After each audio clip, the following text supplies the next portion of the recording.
السلام عليكم ورحمة الله وبركاته.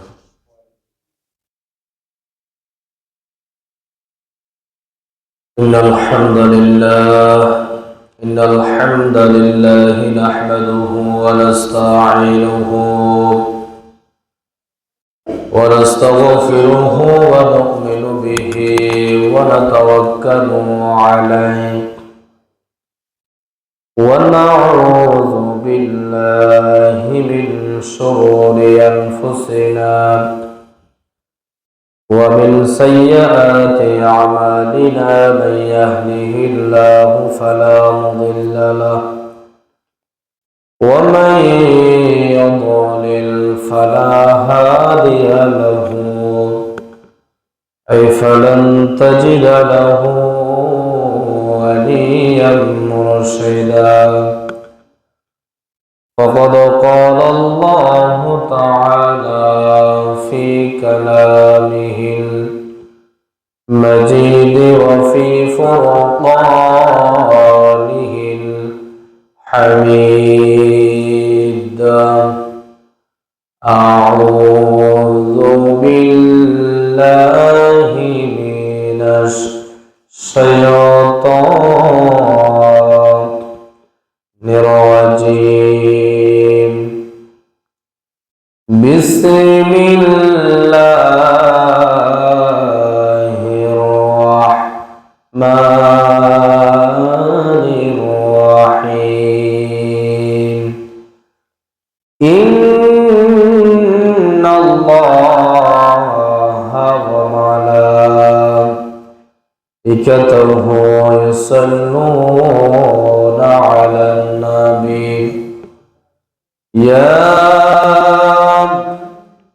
أيها الذين آمنوا صلوا عليه وسلموا تسليما. اللهم صل على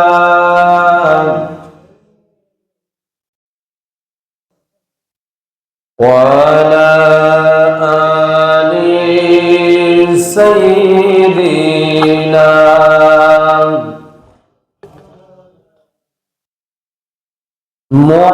মুহাম্মাদের একটি নামের এত প্রেমের ঢল, জগৎ জুড়ে ভালোবাসার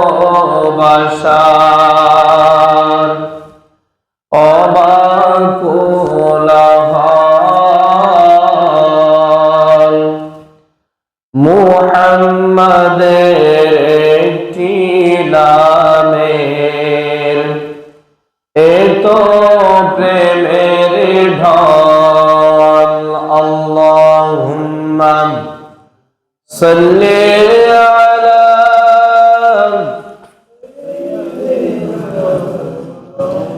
ওয়া আলা আলি সাইয়্যিদিনা। أي ختم الله به النبوة وأحكم أن لا نبي بعده بلغ العلا بكماله كشف الدجى بجماله حسنت جميع خصاله. صلوا عليها وآله. الحمد لله. ঐতিহ্যবাহী চরপার্বতী মুন্সিবাড়ি দরজা জামা মসজিদে উপস্থিত অত্র মসজিদের দায়িত্বশীল বৃন্দ, আগত মুসাল্লিয়ানে কেরাম, সপ্তাহের শ্রেষ্ঠ দিন পবিত্র জুমার দিনে আল্লাহ পাক সুবহানাহু ওয়া তাআলা আমাদেরকে মায়া করে ভালোবেসে মহাব্বত করে তার ঘর মসজিদে সবার আগে আগে আসা, আলোচনায় শামিল হওয়ার তৌফিক দান করেছেন। সেজন্য সে মুনিবের দরবার একবার অবনত চিত্তে হৃদয়ের আবেগ অনুভূতিকে উজাড় করে দিই। সিলহের মতো গর্জন করে একবার পড়ি আলহামদুলিল্লাহ। লক্ষ কোটি দরুদ ও সালাম পেশ করছি ওই মানবতার মুক্তির দিশায় সাইয়্যিদুল মুরসালিন খাতামান নবিয়্যিন জনাব মুহাম্মদুর রাসূলুল্লাহ সাল্লাল্লাহু আলাইহি ওয়াসাল্লামের উপর, যাকে আজ থেকে ১৫০০ বছর আগে নবী কিংবা রাসূল হিসাবে প্রেরণ করেছেন, যার পরে কোন প্রকার নবী কিংবা রাসূল আসে নাই, এখনো নাই, কিয়ামত পর্যন্ত আসবে না। সম্মানিত উপস্থিতি, আজকে আমাদের জুমার আলোচনার আলোচ্য বিষয় হচ্ছে হযরতে ইউনূস আলাইহিস সালাতু ওয়াস সালাম সম্পর্কে আমরা আজকে জানবো ইনশাআল্লাহ। আল্লাহ পাক আমাকে বলা, আপনাদেরকে শোনা, শুনে উভয়কে আমল করা তৌফিক দান করুক। সবাই পড়ি আমিন। সম্মানিত উপস্থিতি, হযরত ইউনূসের নাম আপনারা বেশ আর কম সবাই শুনেছেন, শোনেন নাই? শুনেছেন। আজকে একটু কণ্ঠ একটু ভাঙা ভাঙা, আমারও শরীর খারাপ, ঠান্ডি ঝড়, এখন ঠান্ডার মধ্যে সবার ঘরে। আল্লাহ পাক সবাইকে এই রোগ থেকে সবাইকে হেফাজত করুক, আর যাদের হয়েছে সবাইকে আল্লাহ পাক শাফায়া আজালা কুল্লিয়া বকশিশ করুক। সবাই বলেন আমিন। হযরত ইউনূস আলাইহিস সালাতু ওয়াস সালাম তিনি ছিলেন পয়গাম্বর। তিনি ছিলেন কি? পয়গাম্বর। তার নামে আল্লাহ রাব্বুল আলামিন কোরআনে কারীমের মধ্যে একটি সূরাও নাযিল করেছেন। সুবহানাল্লাহ বলবেন না? সকল নবীদের নামও তো আর কোরআনে কারীমের মধ্যে সূরা কি হয় নাই, নাযিল হয় নাই। কোন কোন নবীদের নামে আল্লাহ পাক একেবারে একটা সূরা নাযিল করেছেন, আর কোন কোন নবীদের নাম কোরআনে কারীমে দুই এক জায়গায় আলোচনা করেছেন, এরকমই, ঠিক কি না? ঠিক তেমনি ভাবে হযরত ইউনূস আলাইহিস সালাতু ওয়াস সালামের নামে আল্লাহ পাক কোরআনে কারীমের মধ্যে একটি কি করেছেন? সূরা নাযিল করেছেন। কোরআনে কারীমের ৬টি সূরা আল্লাহ রাব্বুল আলামিন ১৮টি আয়াতে ইউনূসের কথা এনেছেন। সুবহানাল্লাহ বলবেন না? কয়টা আয়াত? সূরা কয়টা? ৬টা। আর আয়াত সংখ্যা কত? ১৮টা। ১৮টা আয়াতের মধ্যে আল্লাহ পাক হযরত ইউনূস আলাইহিস সালাতু ওয়াস সালামের আলোচনা করেছেন। সুবহানাল্লাহ বলবেন না? এ ব্যাপারে আলোচনা এসেছে কোরআনে কারীমের ইউনূস আলাইহিস সালামের মোট নাম এসেছে ৪ বার। কয়বার? তার নাম এসেছে কয়বার? ৪ বার। আল্লাহ তাআলা হযরতে ইউনূস আলাইহিস সালামকে ইউনূস এই নামটি ছাড়াও আল্লাহ তাআলা কোরআনে কারীমে যুন্নুন এবং সাহিবুল হুত নামেও অভিহিত করেছেন। তার নাম আমরা জানি ইউনূস। আল্লাহ পাক তাকে আরো 2টা নামে ডাকতেন, একটি হচ্ছে সাহিবুল হুত, আরেকটি নাম হচ্ছে যুন্নুন। আল্লাহ রাব্বুল আলামিন কোরআনে কারীমের সূরাতুল আম্বিয়া এর ৮৭ নম্বর আয়াতে আল্লাহ তাআলা ইউনূস আলাইহিস সালামকে যুন্নুন বলেছেন। কত নাম্বার সূরা? সূরা আম্বিয়া ২৭ নম্বর আয়াতে যুন্নুন যেটি ডেকেছেন তার নাম ওখানে কি করেছেন, দলিল বানিয়ে দিয়েছেন। সুবহানাল্লাহ। আল্লাহ রাব্বুল আলামিন সূরাতুল কালামের 48 নম্বর আয়াতে আল্লাহ তাআলা ইউনূস আলাইহিস সালাতু ওয়াস সালামকে সাহিবুল হুদ নামে অভিহিত করেছেন। সুবহানাল্লাহ। তো দুইটা নাম ইউনূস বাদে আরো দুটি নামে আল্লাহ রাব্বুল আলামিন তাকে ডাকতেন, ওই নামগুলো কোরআনে কারীমের মধ্যে উঠাইয়া ধরলেন। সুবহানাল্লাহ। হযরত ইউনূস আলাইহিস সালাতু ওয়াস সালামের যে দুই নাম যুন্নুন আর সাহিবুল হুদ, এর অর্থ হচ্ছে মাছওয়ালা। এর অর্থ কি? মাছওয়ালা। তার মানে ইউনূস আলাইহিস সালাতু ওয়াস সালামকে আল্লাহ তাআলা মাছওয়ালা নবী হিসেবে কি করেছেন, সম্বোধন করেছেন। সুবহানাল্লাহ। নামটা কি বললাম? পয়গম্বরের ইউনূস। পয়গম্বরের নাম কি? ইউনূস আলাইহিস সালাতু ওয়াস সালাম। এই মাছ সম্পর্কে ইউনূসের একটা ঘটনা আছে, আমরা এটা সামনে আলোচনা করব ইনশাআল্লাহ। এখন আসবো হযরত ইউনূস আলাইহিস সালাতু ওয়াস সালামকে পয়গম্বর হিসাবে আল্লাহ তাআলা কোথায় পাঠিয়েছেন? যারা আপনারা আছেন আছে, প্রত্যেকটা নবীকে আল্লাহ তাআলা এক একটা জায়গা নবী হিসাবে, পয়গম্বর হিসাবে পাঠিয়েছিলেন। তন্মধ্যে হযরত ইউনূস আলাইহিস সালাতু ওয়াস সালামকে আল্লাহ তাআলা নবী হিসাবে পাঠিয়েছিলেন ইরাক দেশে। কোন দেশে? ইরাক দেশে। এগুলো মনে রাখবেন, ছোট ছোট বিষয়গুলা অনেকের মনে থাকে না।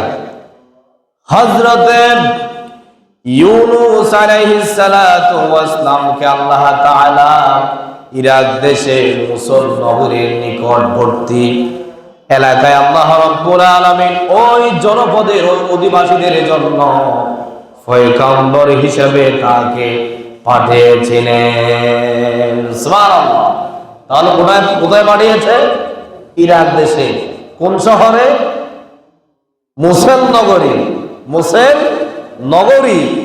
তাকে ওই জনপদের মানুষের জন্য আল্লাহ পাক নবী হিসাবে পাঠিয়েছেন। তিনি তাদেরকে তাওহীদের দাওয়াত দিতেন। কার দাওয়াত দিতেন? এক আল্লাহর দাওয়াত দিতেন। সুবহানাল্লাহ। প্রত্যেকটা নবী কার দাওয়াত দিয়েছে? আল্লাহর দাওয়াত দিয়েছে।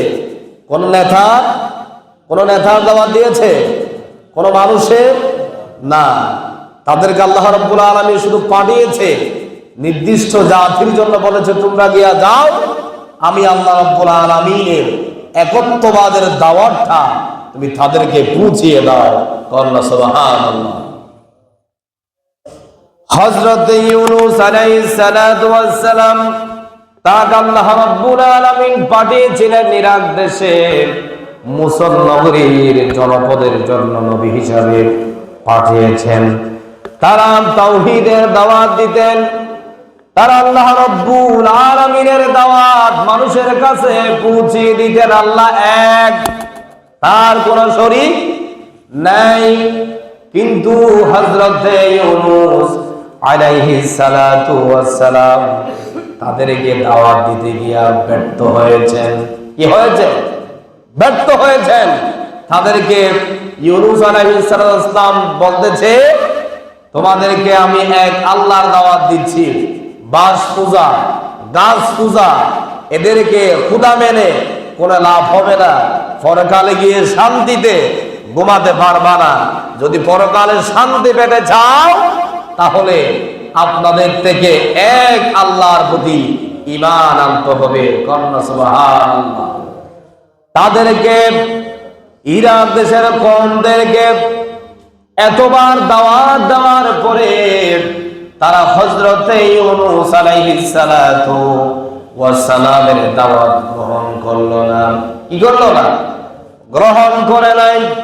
তারা ইউনূসের কথা মানে নাই। ইউনূস আলাইহিস সালাতু ওয়াস সালাম রাগ করে তাদের প্রতি একটা বদদুয়া করলেন। কি করলেন? বদদুয়া করলেন। আর নবীরা যদি বদদোয়া দেয় সেটা লেগে যায়, ঠিক কি না? আমি যতই বদদোয়া দিই আপনার উপরে লাগতেও পারে, নাও লাগতে পারে, কিন্তু নবীরা যদি বদদোয়া দেয় সেটা কি হয়ে যায়?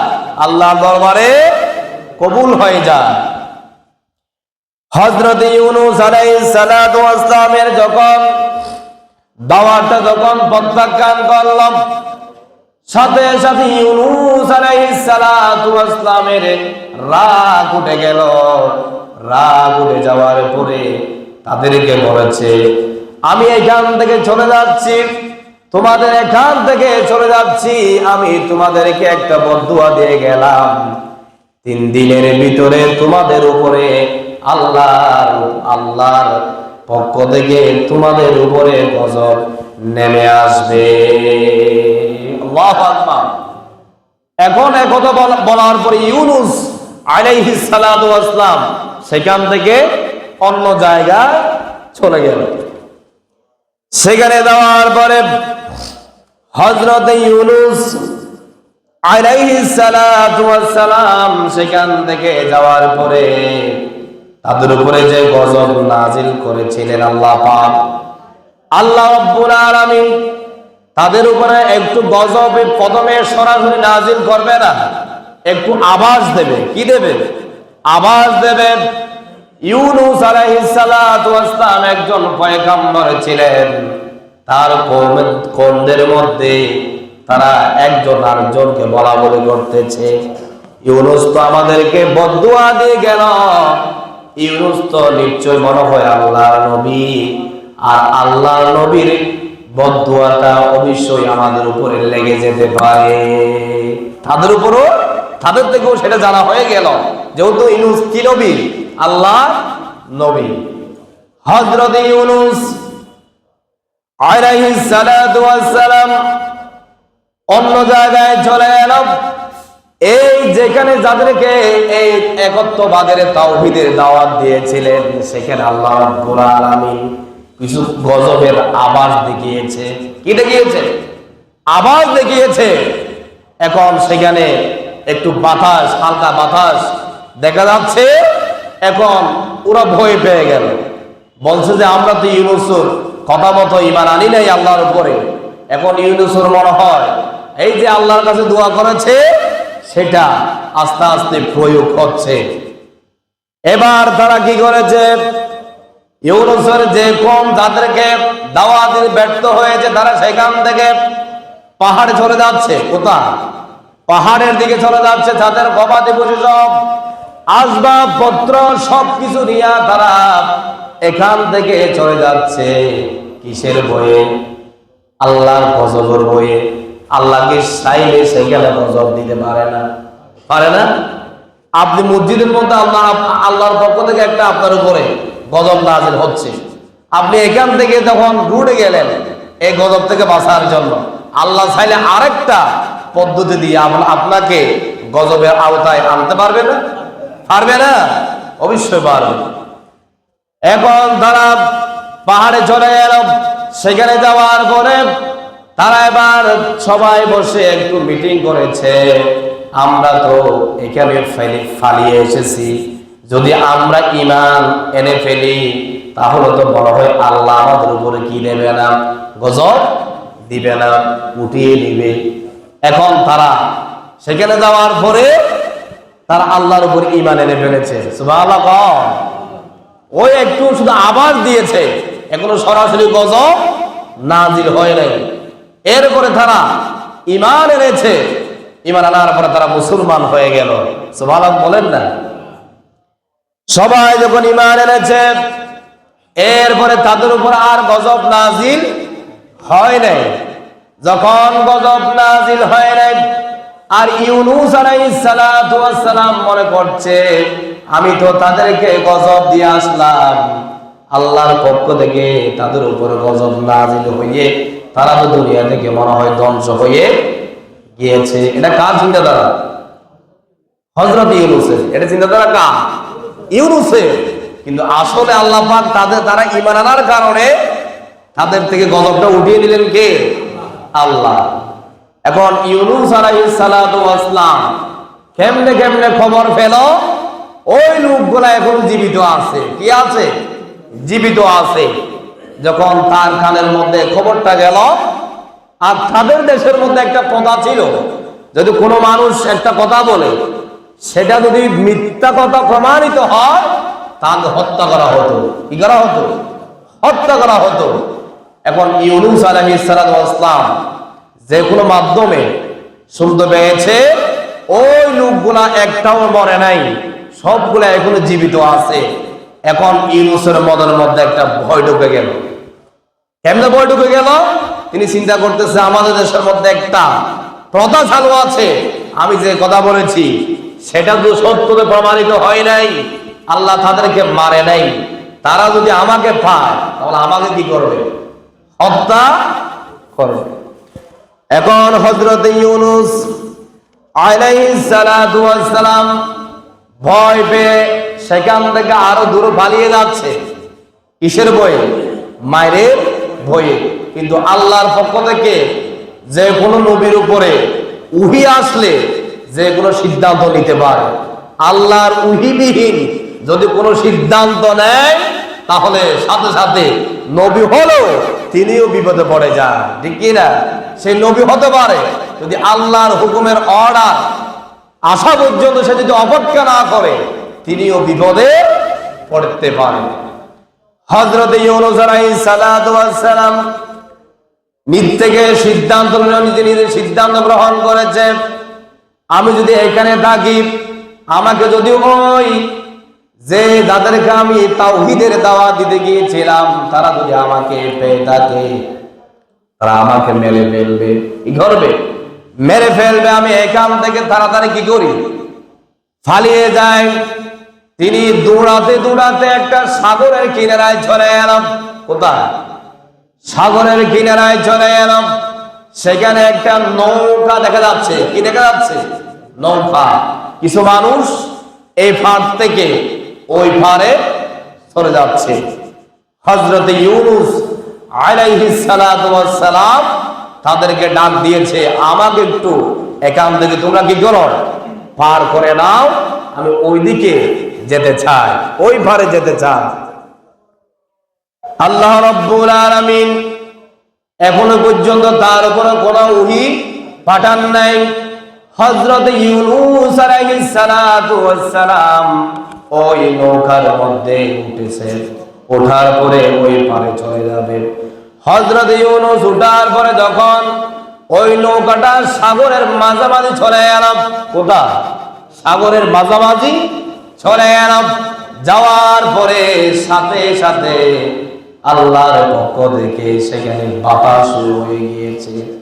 সাগরের মধ্যে যখন একটা নৌকা যায়, মাছ ধরার জন্য যায়, যাত্রীবাহী নৌকা যদি যায়, যদি আল্লাহর পক্ষে থেকে যখন কোনো বাতাস শুরু হয়ে যায়, সাগরটা উত্তাল হয়ে যায়, ওই সাগরের নৌকাটা আবুডুবু খেলতে থাকে। এখন যিনি ওই নৌকার যিনি মাঝি ছিলেন, নৌকার মধ্যে যিনি চালায়, ড্রাইভার, তাকে কি বলে? মাঝি বলে। কি বলে? মাঝি। সেই তার নৌকাকে কন্ট্রোল করতে পারতেছে না। তিনি সাথে সাথে কি করলাম? চিন্তা করে বলতেছে, আমাদের নৌকার মধ্যে যাত্রী বেশি হয়ে গিয়েছে, এখান থেকে যে কোনো একজন যাত্রী পানির মধ্যে ফেলে দিতে হবে। যদি পানির মধ্যে একজন যাত্রী ফেলে দিই, আমরা বাকি সব মানুষকে বাঁচানো সম্ভব হবে। সুবহানাল্লাহ। এটা খেলা কার? আল্লাহ। ওই ইউনূস আল্লাহর হুকুমের অর্ডার না আসার আগে যখন দেশ ত্যাগ করেছে, আল্লাহ পাক ইউনূসকে পরীক্ষায় ফেলে দিয়েছে। কন্যা সুবহানাল্লাহ। এখন মাঝি বলতেছে, আমার এই নৌকা থেকে একজন লোক কি করতে হবে? পানিতে ফেলে দিতে হবে, তাহলে বাকি লোকগুলাকে বাঁচার সম্ভাবনা আছে। এমন তো ফেলে দেওয়া যায় না। কাকে ফেলাবে? সবাই তো যাত্রী, কার সাথে এখানে তো বৈষম্য করা যাচ্ছে না। আল্লাহ রাব্বুল আলামিন সূরা সাফফাতের 139 নম্বর আয়াত থেকে এই ঘটনা আলোচনা করেছেন। ওয়া ইন্না ইউনুসা লামানিল মুরসালিন إذ أبقى إلى الفلك المشحون فساهم فكان من المدحضين فالتقمه الحوت وهو مليم الله أكبر এই আয়াতের মধ্যে বলছে নিশ্চয় ইউনুস ছিল রাসূলদের মধ্যে একজন। স্মরণ করে যখন সেই পলায়ন করে বোঝা যাওয়ার জন্য চেষ্টা করে নৌকা দিয়া, আল্লাহ রাব্বুল আলামিন সেখানে তার উপর একটা গজব নাজিল করে দিয়েছে। ওই মাঝির মধ্যে একটা জ্ঞান ঢুকিয়ে দিয়েছে, তুমি একটা লটারির ব্যবস্থা করো। কি করো? লটারির ব্যবস্থা করো। তুমি এমনি কোনো মানুষকে বলবা তুমি ফালদা পানির মধ্যে, এটা ভালো হবে না। তুমি লটারি সিস্টেম করো, যার নাম লটারির মধ্যে উঠবে সেই পানিতে জাপ দিবি, তার পানির মধ্যে ফেলে দিবা। এবার না মাঝি বলেছে লটারির ব্যবস্থা করো, সবার নাম লিখানো, লিখার পরে একটা পাত্রের মধ্যে নেওয়ার পরে যে কোনো একজন দিয়ে ওখান থেকে টানতে দিল। একবার দেখেছে হযরতে ইউনুস আলাইহিস সালাতু ওয়াস সালামের নাম উঠেছে। সবাই বলতেছে এবার হবে না, ইউনুস একজন ভালো মানুষ, তাকে কেন পানিতে বেরোবো? আবার দাও। কি করো? লটারি আবার দাও। দ্বিতীয়বার আবার দিল, দেখা যাচ্ছে আবারও কার নাম? ইউনুস আলাইহিস সালাতু ওয়াস সালামের নাম। এরপরে সবাই বলতেছে আরেকবার দাও। তিনবার যখন হবে যার নাম উঠবে ওই ব্যক্তিকে আমরা পানির মধ্যে ফাইনালি ফেলে দিব। আল্লাহু আকবার। তৃতীয়বার আবারও লটারি টানা হলো, টানার পরে সেখানে দেখা যাচ্ছে আবারও ইউনুস পয়গম্বরের নাম। কার নাম? ইউনুস পয়গম্বরের নাম। ইউনুস আলাইহিস সালাতু ওয়াস সালাম বলতেছে তোমরা আমার উপর আর করুণা করিও না, আমার যদি নাম যদি উঠে থাকে তোমরা আমাকে পানির মধ্যে ফেলে দাও। সুবহানাল্লাহ। ইউনুস বলেছে আমাকে কি করো? পানিতে ফেলে দাও আমার জন্য। আমি একজন মরলে মরলাম, যাতে করে যাতে বাকি মানুষগুলা বেঁচে যেতে পারে। কন্যা সুবহানাল্লাহ। এবার লটারির মধ্যে যখন ইউনুসের নাম উঠেছে, হযরত ইউনুস আলাইহিস সালাতু ওয়াস সালামকে পানির মধ্যে ফেলে দিল। আল্লাহ রাব্বুল আলামিন সূরা আম্বিয়ার 87 নম্বর আয়াতের মধ্যে বলছেন ওয়া ইযান নুনি ইয যাহাবা মুগাদিবান ফাওয়ান্না আল্লাম নাকদির আলাইহি ফানাদা ফি যুলুমাতি আল্লা ইলাহা ইল্লা আনতা সুবহানাকা ইন্নী কুনতু মিনাজ জালিমিন। আল্লাহু আকবার। যখন ইউনুস আলাইহিস সালাতু ওয়াস সালাম পানির মধ্যে যখন ফেলে দেওয়া হলো, সাথে সাথে একটা মাছ তাকে গ্রাস করেছে। কি করেছে? গ্রাস করেছে। গ্রাস করার পরে ইউনুস আলাইহিস সালাতু ওয়াস সালাম যে মাছের মধ্যে ঢুকেছে ওই মাছকে বলতেছে হে মাছ, তোমার ভিতরে আমি ইউনুসকে আমানত রেখেছি। সুবহানাল্লাহ। এই মাছ তুমি ইউনুসকে এখন ছাড়িও না, তোমার পেটের মধ্যে ইউনুসকে রাখো, একে তুমি খেতে পারবা না, তোমার কাছে আমি আমানত রেখেছি। সুবহানাল্লাহ। যাতে করে ইউনুস আলাইহিস সালাতু ওয়াস সালাম নিজের ভুল নিজে বুঝতে পারে। কন্যা সুবহানাল্লাহ। হযরত ইউনুস আলাইহিস সালাতু ওয়াস সালাম যখন মাছের পেটের মধ্যে ঢুকল, ঢুকার মধ্যে একদিন হলো, 2 দিন হলো, এরপরে ইউনুস আলাইহিস সালাতু ওয়াস সালাম নিজের ভুল নিজে বুঝতে পেরেছে।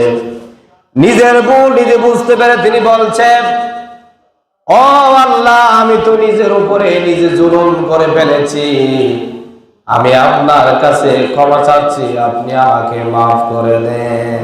সুবহানাল্লাহ। ইউনূস কার কাছে ক্ষমা চেয়েছে? কোন মানুষের কাছে? মানুষের কাছে কি ক্ষমা চাইলে ক্ষমা পাওয়া যায়? আল্লাহ যদি মাফ করে দেয়, সেইখানে মানুষে মাফ না করলে কোনো সমস্যা নাই। কিন্তু কথা আছে, যদি আপনি মানুষের হক নষ্ট করেন, তাহলে মানুষ থেকে কি করতে হবে? মাফ চাইতে হবে। আল্লাহ বলতেছে, তুমি যদি কোনো মুসলমানের হক নষ্ট করো, তাহলে আমি আল্লাহ কিন্তু তোমাকে বান্দা মাফ করব না, যতক্ষণ পর্যন্ত আমার বান্দা তোমাকে মাফ করে দিবে না। যদি আমার হক নষ্ট করো, আমি আল্লাহ তোমাকে মাফ করে দিবে। হযরত ইউনূস আলাইহিস সালাতু ওয়াস সালাম সাথে সাথে আল্লাহর কাছে যখন ক্ষমা চাইলেন, আল্লাহ রাব্বুল আলামিন সেই দোয়াটা, সেই আয়াতটা কোরআনে কারীমের সূরা আম্বিয়া 87 নম্বর আয়াতের শেষে উঠায়া ধরলেন, ইল্লা আনতা সুবহানাকা ইন্নী কুনতু মিনাজ জালিমিন।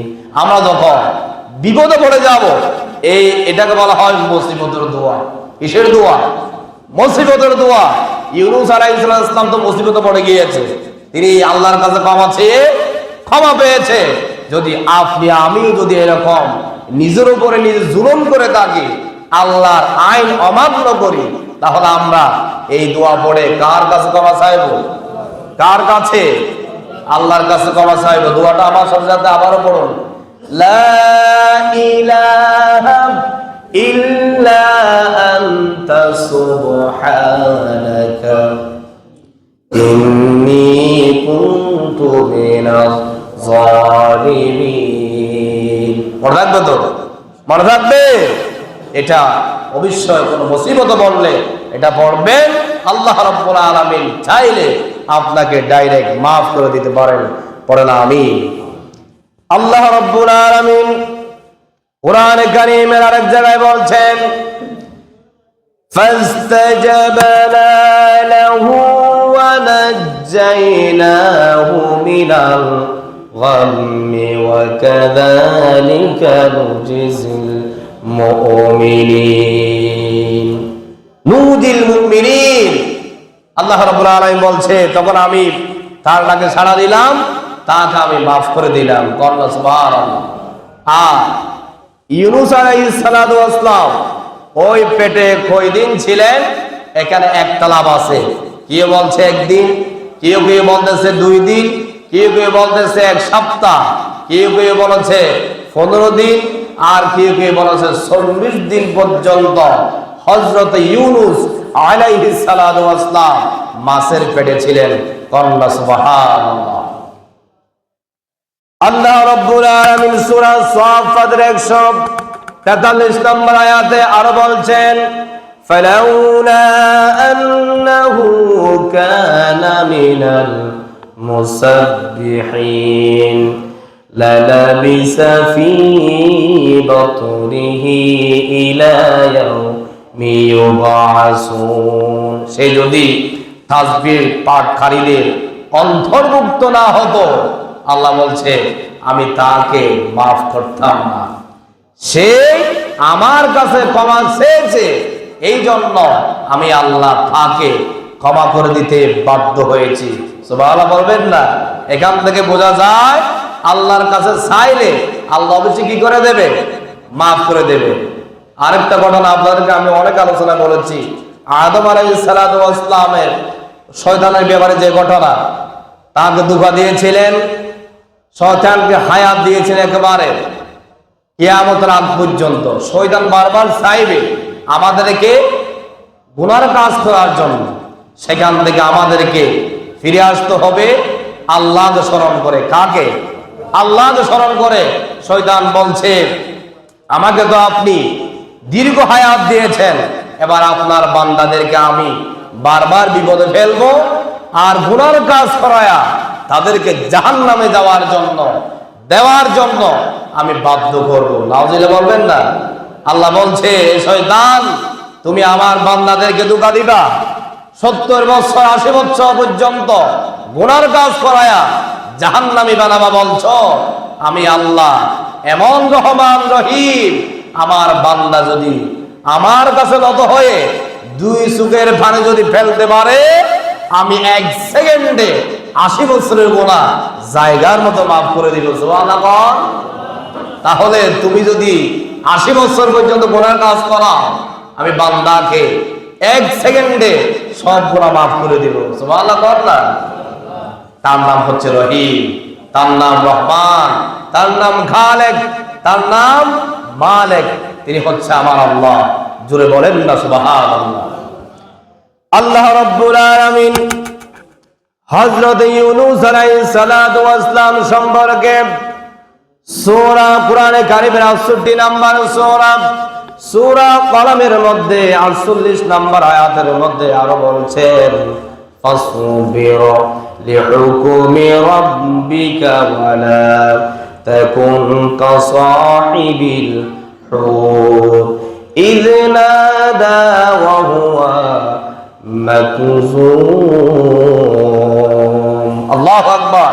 আল্লাহ তাআলা বলছে, ওগো নবী, আপনি ইউনূস আলাইহিস সালাতু ওয়াস সালামের দিকে তাকান।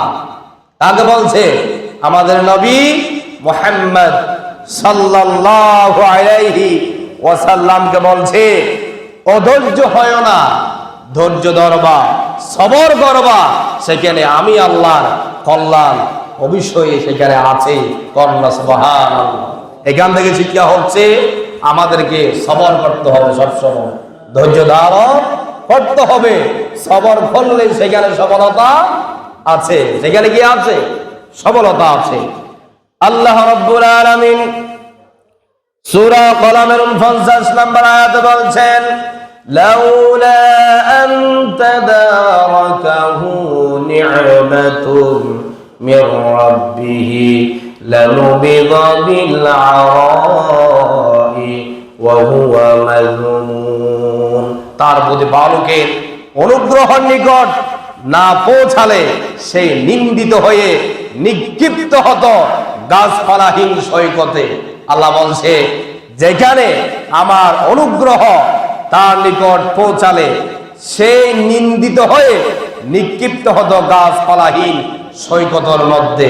আল্লাহ পাক ইউনূস আলাইহিস সালাতু ওয়াস সালামকে সাগরের মধ্যে রেখে যখন 40 দিন পূর্ণ হলো, সেই মাছ আল্লাহ পাক তাকে ক্ষমা করে যখন দিয়েছে, সাগরের কিনারায় এসে ওই মাছ ইউনূস আলাইহিস সালাতু ওয়াস সালামকে ভূমিষ্ঠ করেছে। সুবহানাল্লাহ বলবেন না? হযরত ইউনূস আলাইহিস সালাতু ওয়াস সালাম অনেক দিন মাছের পেটে থেকে অসুস্থ হয়ে গিয়েছে। আল্লাহ রাব্বুল আলামিন সাথে সাথে একটা সেখানে লাউ গাছের ব্যবস্থা করেছে। কি গাছ? লাউ গাছ। লাউ গাছ তো অনেক লম্বা নাকি বেটে? অনেক লম্বা হয়ে যায়। পাতাগুলা যখন বিশাল আকৃতির হয়ে যায়, নিচে একটা ছায়া হয়ে যায়, ঠিক কি না? সেখানে লাউ গাছের মাধ্যমে আল্লাহ পাক রব্বুল আলামিন ইউনূসকে সেই গাছের নিচে রেখেছেন। সেখানে ওই গাছের লতাপাতা খেয়ে তিনি সুস্থ হয়েছেন। এরপরে জানাজানি হলো ইউনূস আলাইহিস সালামকে পাওয়া গিয়েছে, তাকে সেখান থেকে নিয়ে গেল। কন্যা সুবহানাল্লাহ। তাহলে ওই গাছের মধ্যে যিনি ঔষধ বানিয়ে দিলেন তিনি কে? আল্লাহ। চাইলে পারে না? আপনি আমি খাইলে কি, লাউ গাছ খাইলে কি ভালো হবো? কিন্তু আল্লাহ রাব্বুল আলামিন ইউনূসের জন্য ওই গাছের মধ্যে ওষুধ দিয়ে, একটা মানুষ একটা পেটে, মাছের পেটে ছিল, সে কি স্বাভাবিক থাকার কথা? স্বাভাবিক থাকার কথা? অবশ্যই সেখানে তিনি অসুস্থ হয়ে পড়েছে। আল্লাহ পাক সেখানে তাকে ওই গাছের লতাপাতাকে তাকে সুস্থ করিয়ে দিলেন। কন্যা সুবহানাল্লাহ। হযরত ইউনূস আলাইহিস সালাতু ওয়াস সালামের এই আলোচনা থেকে কিছু শিক্ষা বের করেছে আমরা। শুধু আলোচনা শুনলে তো হবে না, এখান থেকে কি কি শিক্ষাগুলো আমরা পেয়েছি এগুলো আমাদের জীবনের সাথে মিলার দরকার আছে না? আছে না? প্রত্যেকটা নবীর পিছনে কিছু শিক্ষা আছে। শুধু আলোচনা করলাম, এখান দিয়ে শুনে চলে গেলাম, কোনো আমল করলাম না, এই আলোচনা শুরু করা লাভ হবে না। 1 নাম্বার শিক্ষা হচ্ছে, বিভ্রান্ত কওমের দুর্ব্যবহারে অতিষ্ঠ হয়ে তাদেরকে ছেড়ে চলে যাওয়া কোন সমাজ সংস্কারের উচিত নয়। 1 নাম্বার কথা হচ্ছে, শিক্ষা হচ্ছে, আপনি শাসক, আপনি জনপদের অতি রাগান্বিত হয়ে তিনি দাওয়াত দিতে গিয়েছিলেন কোথায়? ইরাক দেশে। কোথায়? ইরাক দেশে। তাদেরকে দাওয়াত দিতে গিয়ে ব্যর্থ হয়ে তিনি রাগ করে এই দেশ থেকে তিনি পলায়ন করতে গিয়েছিলেন আল্লাহর হুকুম বিহীন। কার হুকুম বিহীন? আল্লাহর হুকুম বিহীন। তাহলে 1 নাম্বার শিক্ষা হচ্ছে, আপনি আপনার কওমের উপরে রাগ করে, আপনার সমাজের মানুষের উপর রাগ করে আপনি কোনোদিন দায়িত্ব ছেড়ে দিয়ে চলে যেতে পারেন না। এটাকে সংশোধন করে নিতে হবে, সবার সাথে পরামর্শ করে। কেমন করলে কেমন হয়, আমার মনে হয় এটা ভুল হচ্ছে, তোমরা এক একজন এক একটা পরামর্শ দাও, সূরা করা যায়। কিন্তু ফালিয়ে যাওয়া এটা ঠিক নয়। 2 নাম্বার, আল্লাহর নেক বান্দার উপর শাস্তি আরোপ করবে না। যে কোনো সংকটে এরূপ দৃঢ় বিশ্বাস রাখতে হবে। কথাগুলো বুঝেন না মনে হয়? আল্লাহর নেক বান্দার উপরে আল্লাহ রাব্বুল আলামিন শাস্তি আরোপ করবে না যদি নেক বান্দা হয়। কোন সংকটে যদি আপনি এরূপ দৃঢ় বিশ্বাস থাকে আল্লাহর উপরে, আল্লাহর উপর বিশ্বাস রাখতে হবে। আল্লাহর উপর বিশ্বাস থাকলে আপনি কোনোদিন সংকটে পড়বেন না। 3 নাম্বার, আল্লাহর পরীক্ষা কি রূপ হবে তা পরীক্ষা আগমনের 1 সেকেন্ড পূর্ব জানা যাবে না। আল্লাহ পাক রব্বুল আলামিন আপনার উপরে কি পরীক্ষা করবে আপনি কি 2-3 দিন আগে জানবেন? 1 সেকেন্ড আগেও জানবেন না আপনার উপরে কি পরীক্ষা আসতেছে। সেটাকে মোকাবেলা করতে হবে, ঠিক কি না? সেটাকে মোকাবেলা করতে হবে। 4 নাম্বার, কঠিনতম কষ্টের মুহূর্তে কেবলমাত্র আল্লাহর কাছে আমরা সাহায্য চাইব। কার কাছে? ইউনূস আলাইহিস সালাম কার কাছে সাহায্য চেয়েছে? আল্লাহর কাছে। আপনি আমিও যখন সংকটে পড়ে যাব সাহায্য চাইব কার কাছে? আল্লাহর কাছে। 5 নাম্বার হচ্ছে খালেস তাওবা ও আকুল প্রার্থনার ফলে অনেক সময় আল্লাহ তাআলা গজব উঠিয়ে নেন নাই। ইউনূস আলাইহিস সালামের যে কওমেরা প্রথমে তাদেরকে একত্ববাদের দাওয়াত দিয়েছে, তাওহীদের দাওয়াত দিয়েছে, তারা বুঝতে পেরে আল্লাহর উপর ঈমান এনেছে। যে গজব নাজিল হতো তারা ঈমান আনার কারণে আল্লাহ রাব্বুল আলামিন তাদের থেকে ওই গজব উঠিয়ে নিয়েছে। সুবহানাল্লাহ। তাহলে আমরাও এইভাবে এখান থেকে শিক্ষা নিতে হবে, খালেস নিয়ত থাকতে হবে। তাহলে আল্লাহ রাব্বুল আলামিনের উপরে যদি ইস্তেকামত থাকে তাহলে আল্লাহ পাক আপনাকে ওই গজবের উপরে পতিত করবে না।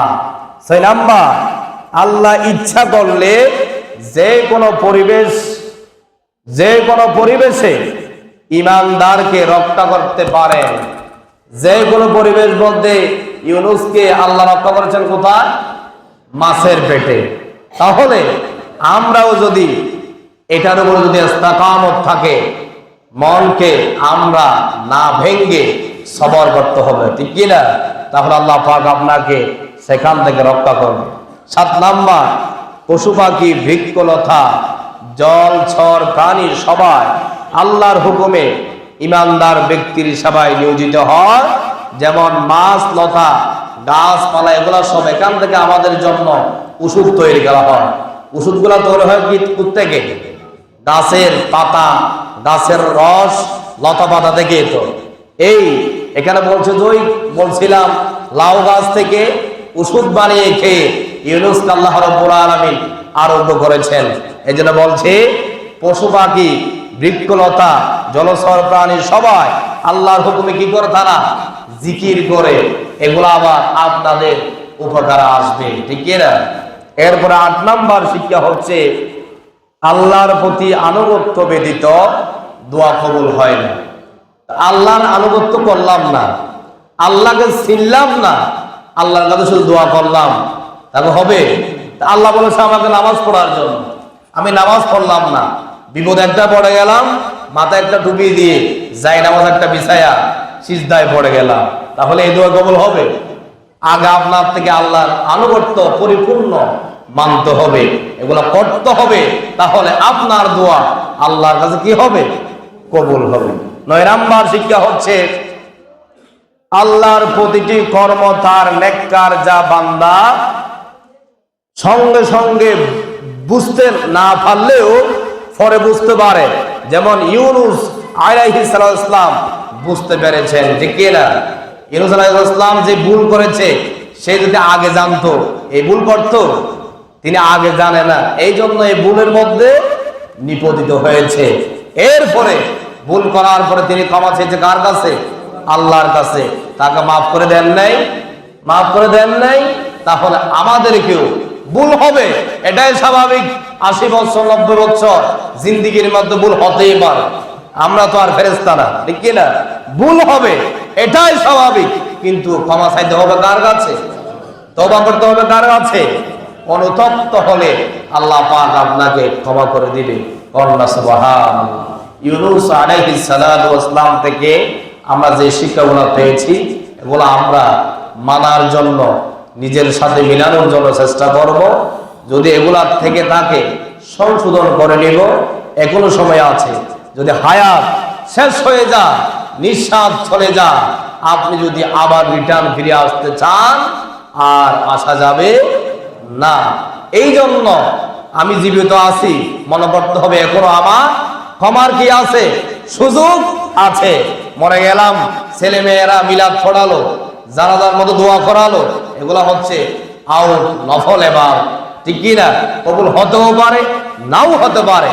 আপনি থাকা অবস্থা এই ভুলগুলা সংশোধন করে নিতে হবে, ঠিক কি না? যে আলোচনাগুলো করেছি এগুলো আমাদেরকে আমল করার তৌফিক দান করুক। সবাই পড়ে আমিন। ওয়া মা তাওফীকি ইল্লা বিল্লাহ। আসসালামু আলাইকুম ওয়া রাহমাতুল্লাহি ওয়া বারাকাতুহু।